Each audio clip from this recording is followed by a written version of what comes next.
नमस्कार, स्वागत है आपका खबर उत्तराखंड में और मैं हूं आपके साथ दुर्गेश पांडे। देहरादून में प्रदेश के मुख्यमंत्री पुष्कर सिंह धामी ने विधानसभाओं के विकास कार्यों की समीक्षा बैठक की। इस दौरान उन्होंने अधिकारियों को जनता की समस्याओं का जल्द से जल्द समाधान करने के निर्देश दिए। इसके साथ ही सीएम ने कहा कि अधिकारी ये भी सुनिश्चित करें कि सामान्य प्रक्रिया के तहत चलने वाले विकास कार्यों में अनावश्यक देरी न हो। उन्होंने कहा कि विधानसभाओं के विकास कार्यों की समीक्षाएं हर 3 महीने में की जाएंगी और इसके साथ ही सीएम ने यह भी कहा कि अभी तक जो भी बैठकें हो रही हैं, इनमें विधायकगण अपनी विधानसभा क्षेत्रों की जो भी समस्याएं रखी गई हैं, उनके समाधान के लिए किए गए प्रयासों की भी अगली बैठक में समीक्षा की जाएगी।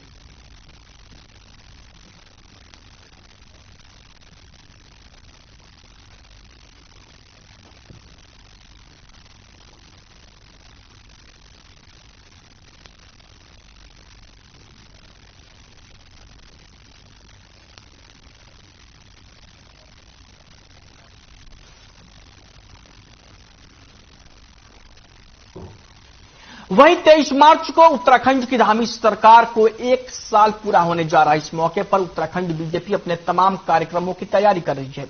इसके लिए विधायकों के 2 दिवसीय प्रशिक्षण कार्यक्रम की रूपरेखा भी तैयार की गई है। विधायकों के इस प्रशिक्षण शिविर के उद्घाटन के लिए प्रधानमंत्री नरेंद्र मोदी को आमंत्रित किया गया है। इसके समापन समारोह पर बीजेपी का राष्ट्रीय अध्यक्ष जेपी नड्डा मौजूद रहने की बात कही जा रही है। उत्तराखंड में भाजपा के दूसरे कार्यकाल का पहला साल अपने आने वाले 23 मार्च को पूरा हो जाएगा। इस मौके पर उत्तराखंड में बीजेपी पूरे प्रदेश भर में कई कार्यक्रम आयोजित करने जा रही है। सरकार के 1 साल पूरे होने के उपलक्ष्य में हर जिले का महामंत्री विकास पुस्तिकाओं का विमोचन करेंगे।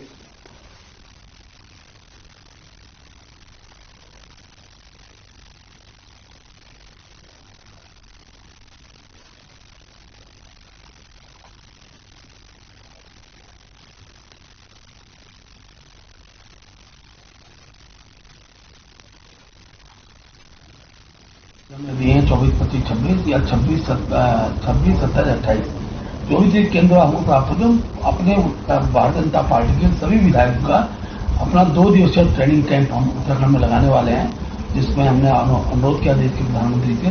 उसके उद्घाटन में हो रहे हैं। राष्ट्रीय अध्यक्ष नड्डा जी उसके समापन अवसर पर हैं।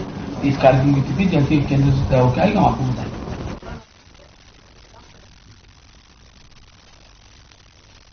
वहीं उत्तराखंड में नई शराब नीति को मंजूरी मिल गई है। अगले वित्तीय वर्ष यानी 1 अप्रैल से प्रदेश में नई आबकारी नीति के तहत शराब की बिक्री होगी। विगत दिवस उत्तराखंड कैबिनेट की बैठक में नई शराब नीति को मंजूरी दे दी गई। नई शराब नीति को लेकर विपक्ष ने सरकार पर जोरदार हमला बोला है। कांग्रेस के प्रदेश उपाध्यक्ष मथुरा दत्त जोशी ने कहा कि शराब माफियाओं के आगे प्रदेश सरकार ने घुटने टेक कर नई शराब पॉलिसी बनाई है। मथुरा दत्त जोशी ने कहा कि प्रदेश में बिजली और पानी महंगी है और सरकार गली गली गांव-गांव शराब की तस्करी को बढ़ावा देना चाहती है। वहीं बीजेपी के प्रदेश अध्यक्ष महेंद्र भट्ट ने कहा कि बाजार की स्थिति के आधार पर शराब के लिए रेट तय किए जाते हैं और सरकार ने प्रदेश की आर्थिकी को बढ़ाने के लिए कई फैसले किए हैं।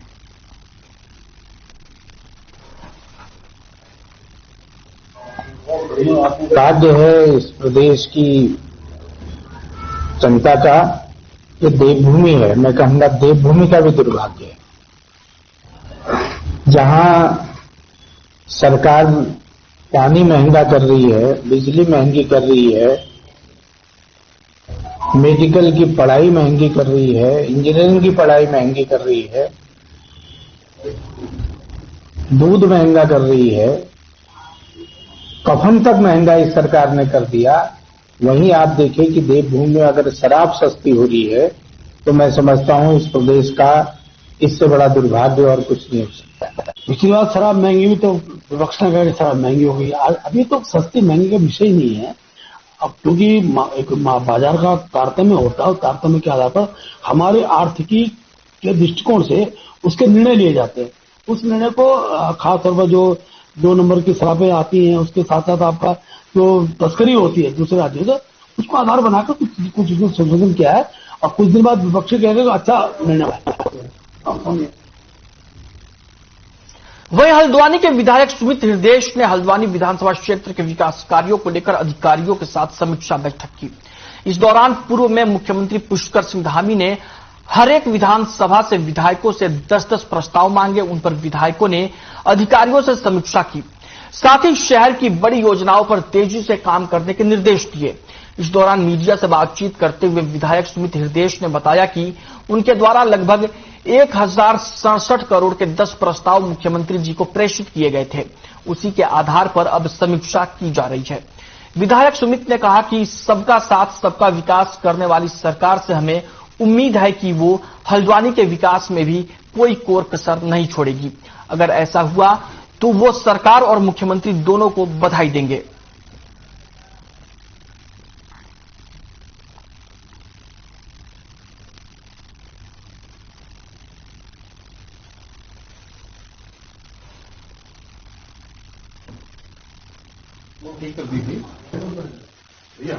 तो 10 विकास कार्य जो माननीय मुख्यमंत्री जी ने चिट्ठी लिखी थी कि सारे विधायक प्रस्तुत करें, तो उस श्रृंखला में हल्द्वानी के 1067 करोड़ के प्रस्ताव बने हैं। इसके अतिरिक्त रिंग रोड 2000 करोड़ की और जू 330 करोड़ के आसपास की लागत का निकला है। तो इतने विकास कार्य हल्द्वानी के हैं जो अनिवार्य हैं। रक्षिया नाला हो, कलसिया नाला हो, यहाँ पे जो शैक्षिक संस्थान है उनकी जो बदहाली है, चाहे अस्पतालों में जो जीर्णोद्धार के कार्य होने, तो कई सारे ऐसे विषय।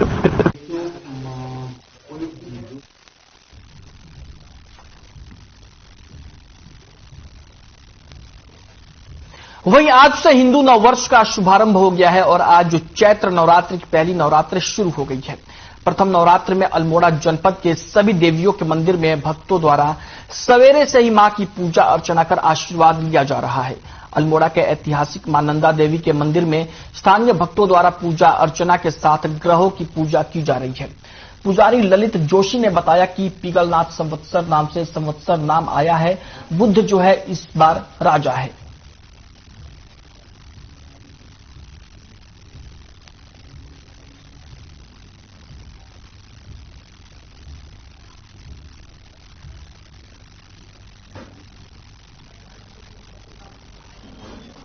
ये साल नया संवत्सर पिंगल नाम संवत्सर है। इस साल जो राजा है बुध है और शुक्र जो है मंत्री है।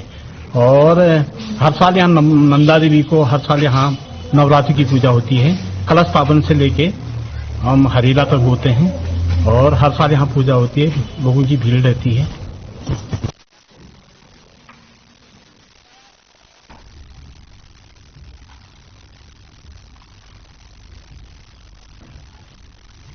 वहीं बाजपुर के दौराहा रोड स्थित कहलो होटल में आईजी कुमायूं नीलेश आनंद भड़ने ने G20 को लेकर क्षेत्र के लोगों के साथ बैठक की। बैठक में नीलेश आनंद भड़ने ने लोगों से पुलिस प्रशासन का सहयोग करने की अपील की। आपको बता दें कि रामनगर में होने वाले G20 सम्मेलन को लेकर उधम सिंह नगर में पुलिस प्रशासन पूरी तरीके से सतर्क दिखाई दे रहा है। इसी के चलते बाजपुर के दोहरा रोड स्थित कहलो होटल में आईजी कुमाऊं नीलेश आनंद भड़ने ने बाजपुर के संभ्रांत लोगों के साथ बैठक की। बैठक में नीलेश आनंद भड़ने ने कहा कि उत्तराखंड के रामनगर में G20 सम्मेलन का आयोजन किया जा रहा है, जिसमें विदेशी मेहमान आ रहे हैं। उन्होंने कहा कि उत्तराखंड के लोगों के लिए यह सौभाग्य की बात है। साथ ही उन्होंने ये भी कहा कि विदेशी मेहमानों को हल्द्वानी मार्ग से भी लेकर जाया जा सकता है, लेकिन विदेशी मेहमानों को किसान और किसानी दिखाने का प्रशासन ने निर्णय लिया है। उन्होंने कहा कि आज जो भारत सुपर पावर बनने की ओर अग्रसर है, ऐसे में सभी लोगों को मिलकर प्रशासन का सहयोग करना चाहिए, जिससे रामनगर में होने वाले G20 सम्मेलन में आने वाले विदेशी मेहमानों को किसी भी तरह की कोई परेशानी का सामना न करना पड़े।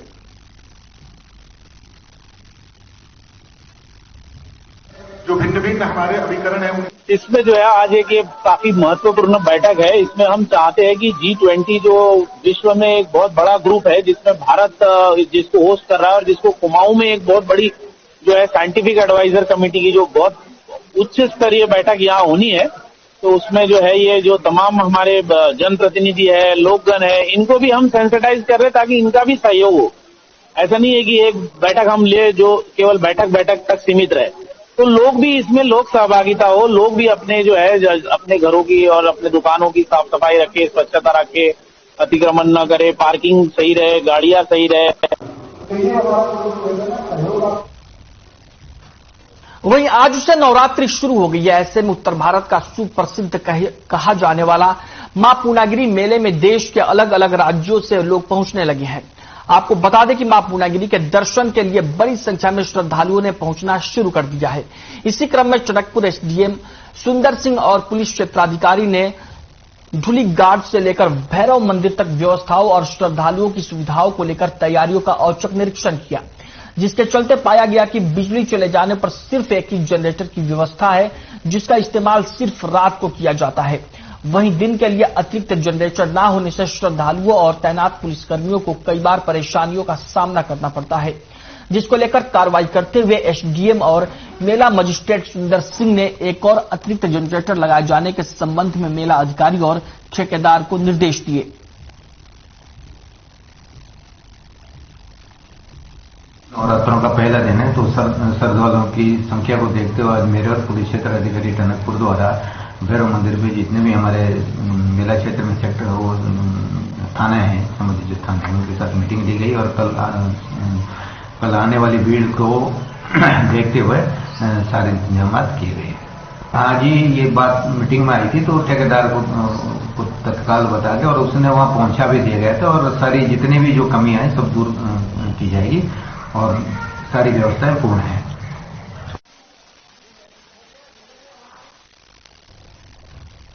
वहीं फरार खालिस्तान समर्थक अमृतपाल की गिरफ्तारी के लिए देश के कई कोने में धरपकड़ की जा रही है, जहां फरार खालिस्तान समर्थक अमृतपाल का उत्तराखंड आने का भी शक जताया जा रहा है, जिसको लेकर उधम सिंह नगर में भी हाई अलर्ट जारी कर दिया गया है। अलर्ट के बाद पुलिस ने बॉर्डर क्षेत्र में चेकिंग अभियान शुरू कर दिया है। इसके साथ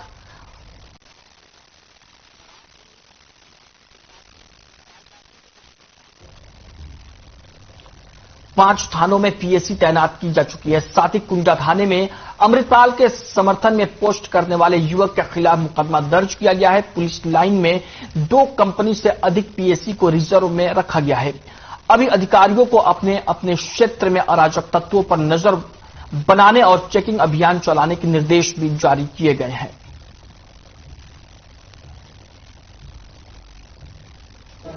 जी बिल्कुल सही फरमाया आपने। उधम सिंह नगर हमेशा ऐतिहासिक रूप से बहुत संवेदनशील रहा है, इसीलिए हमारा ये अमृतपाल वाला जो क्राइसिस चल रहा है, इसके चलते हमारा काशीपुर, कुंडा, जसपुर, बाजपुर, गदरपुर, नानकमत्ता और सितारगंज एरिया में वेरी हाई अलर्ट हमने साउंड किया है। वैसे संपूर्ण जनपद में हाई अलर्ट है। इन जगहों पर विशेषतः एक्स्ट्रा पीएसी भेजा है हमने, एक्स्ट्रा फोर्स भेजा है और विभिन्न जगहों पर हमने पिकेट पॉइंट्स लगा रखा है इन सभी थानों पे, और उसके अलावा समस्त बॉर्डर्स को सील कर दिया है।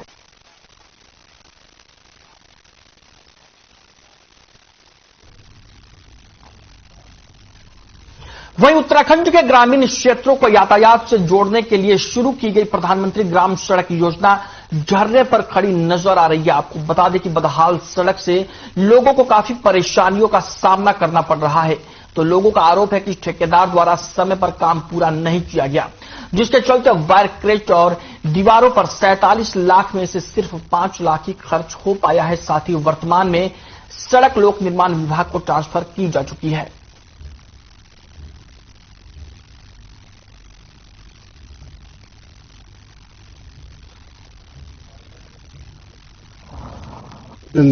लौसरी टू कुनार बैंड टू घेस जो रोड है, उसमें भी जो काम चला था इससे पहले पूर्व में, वो 30% भी काम नहीं हुआ। जो टेंडर प्रक्रिया चली थी उसमें 30% काम हो रखा है और आज तक ये पता नहीं चला कि ये काम आगे होगा नहीं होगा।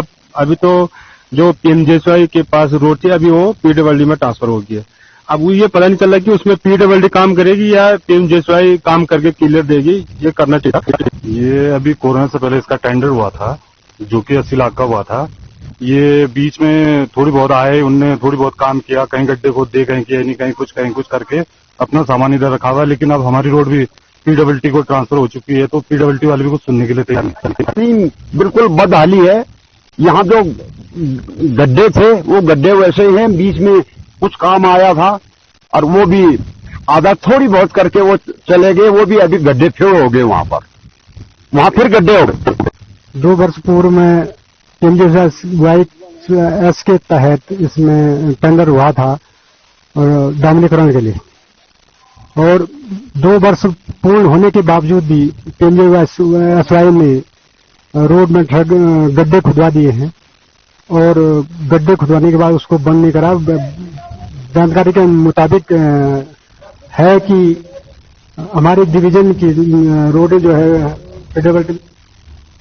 वहीं गदरपुर में 2 दिन से लगातार हो रही बारिश के चलते किसानों की फसलों का काफी नुकसान हो रहा है। आपको बता दें कि किसानों की गेहूं की फसल में भारी नुकसान होने की आशंका जताई जा रही है, जिससे लेकर परेशान किसान मुआवजे की मांग कर रहे हैं। इस दौरान भारतीय किसान यूनियन अराजनैतिक के प्रदेश अध्यक्ष रविंद्र सिंह कलसी ने कहा कि मुख्यमंत्री पुष्कर सिंह धामी से हम लोग मांग करते हैं कि किसानों को उचित मुआवजा दिया जाए और बीमा के अंतर्गत आने वाली फसलों का सही आकलन किया जाए। किसानों का आरोप है कि बीमा कंपनी अपने हिसाब से काम करती है और जो कि पूरी तरीके से गलत होता है। किसानों की सरकार से मांग है कि पटवारियों को फसल के हुए नुकसान का आकलन करने के लिए ग्रामीण क्षेत्रों में भेजा जाए।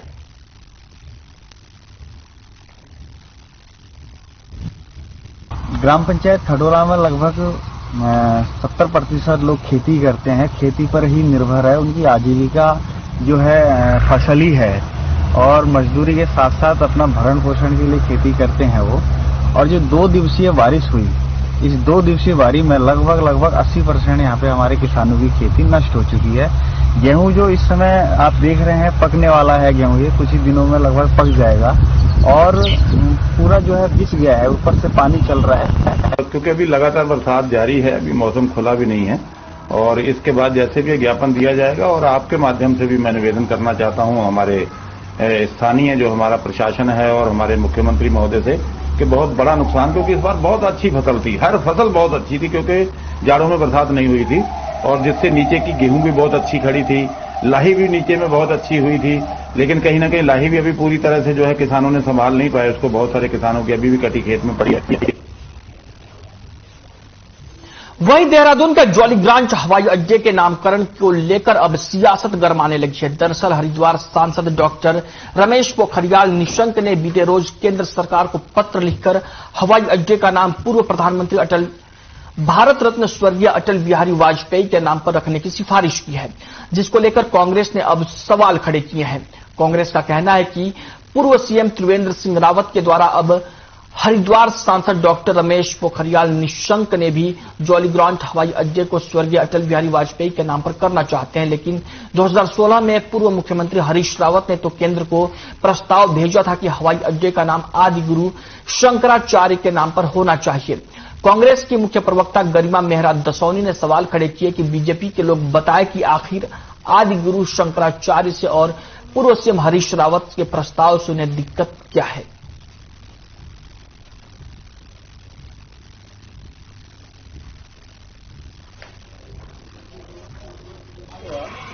आज के समाचार पत्रों से पता लगा है कि पूर्व मुख्यमंत्री रमेश पोखरियाल निशंक ने केंद्र सरकार को जॉलीग्रांट देहरादून हवाई अड्डे का नाम स्वर्गीय अटल बिहारी वाजपेयी जी के नाम पर करने का प्रस्ताव भेजा है। ऐसा ही एक प्रस्ताव 2018 में पूर्व मुख्यमंत्री त्रिवेंद्र सिंह रावत के द्वारा भी केंद्र सरकार को भेजा गया था और उनके द्वारा भी इसे स्वर्गीय अटल जी के नाम पर करने की गुहार लगाई गई थी। लेकिन 2016 में कांग्रेस के पूर्व मुख्यमंत्री श्री हरीश रावत जी के द्वारा आदि गुरु शंकराचार्य जी के नाम पर जॉलीग्रांट हवाई अड्डे का नाम करने का प्रस्ताव केंद्र सरकार को भेजा गया था। अब कांग्रेस को अटल जी के नाम पर आपत्ति तो होनी नहीं चाहिए।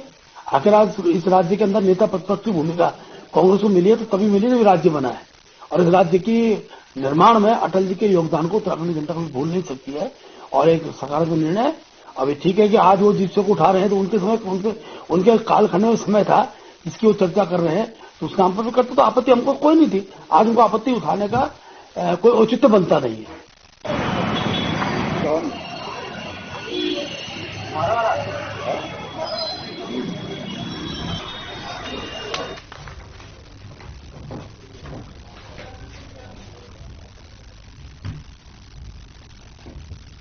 वहीं हल्द्वानी में कोतवाली पुलिस और एसओजी टीम को एक बड़ी कामयाबी मिली है। आपको बता दें कि पुलिस ने कुमाऊं मंडल में अब तक की सबसे भारी मात्रा में स्मैक बरामद की है। मामले पर जानकारी देते हुए पुलिस अधिकारी ने बताया कि पुलिस टीम ने चेकिंग के दौरान 522 ग्राम स्मैक के साथ एक बड़े तस्कर को गिरफ्तार किया है। पकड़ी गई स्मैक की कीमत 50 लाख से अधिक बताई जा रही है। फिलहाल पुलिस इस बड़े तस्कर के लोकल नेटवर्क को खंगालने में जुट गई है और मामले पर आगे की कार्रवाई जारी है।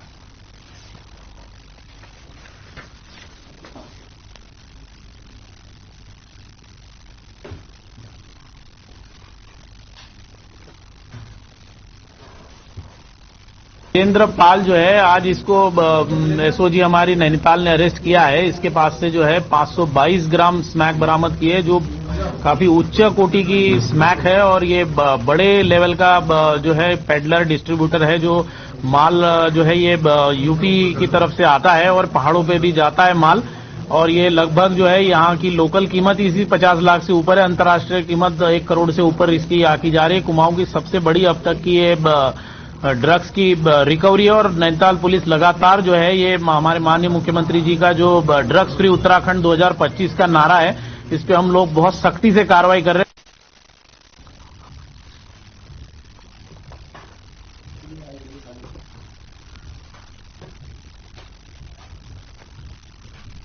वहीं पौड़ी जिले के कोट ब्लॉक के नौगांव में एक बुजुर्ग महिला छत गिरने से घायल हो गई। आपको बता दें कि बुजुर्ग महिला को सतपुली स्थित हंस फाउंडेशन अस्पताल में भर्ती कराया गया है। स्थानीय ग्रामीण बलदेव सिंह चौहान से मिली जानकारी के अनुसार नकटी देवी गांव में अकेले ही रहती हैं और अनुसूचित परिवार से हैं। वहीं उनकी आर्थिक स्थिति भी ठीक नहीं है, जिसको देखते हुए जिलाधिकारी डॉक्टर आशीष चौहान ने मामले में प्रशासन की ओर से हर संभव मदद करने का भरोसा दिलाया है।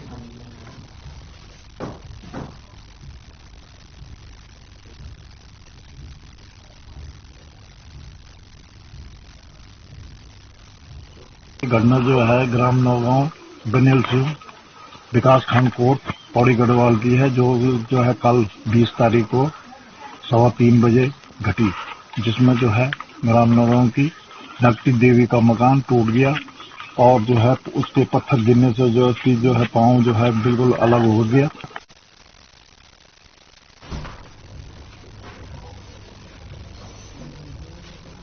वहीं कर्णप्रयाग के नौटी में आयोजित 3 दिवसीय मेले का शुभारंभ हो गया है। मेले का शुभारंभ करते हुए कर्णप्रयाग प्रमुख चंदेश्वरी देवी ने कहा कि मेले संस्कृति और परंपरा को बचाने में अहम योगदान दे रहे हैं। यहां आयोजित मेला मां नंदा को चैत के महीने का कलेऊ देने की परंपरा है। आज विश्व वानिकी दिवस भी है और विश्व वानिकी दिवस के अवसर पर वन विभाग ने भी अपनी भूमिका निभाई। इस मौके पर क्षेत्र के 25 महिला मंगल दल ने प्रतिभाग किया। महिला मंगला दलों की महिलाओं ने वनों को बचाने, कृषि के क्षेत्र में अपना योगदान देने और पलायन को लेकर नाटकों को मंचन किया। वहीं महिला मंगल दलों ने नंदा देवी की डोली यात्रा का भी मंचन किया। वन मंत्री सुबोध उनियाल ने नंदा देवी हरियाली मेले का शुभारंभ करना था, लेकिन वो विपरीत मौसम के कारण नहीं पहुंच पाए। उन्होंने मोबाइल से जनता को संबोधित किया और इसके साथ ही उन्होंने नंदा सैनी स्थित वन विभाग के विश्राम गृह में अतिरिक्त कक्ष बनाने की घोषणा करते हुए कहा कि अब हम नंदा वनों का निर्माण करेंगे, जिससे लोगों को मां के नाम से संरक्षित रखेंगे।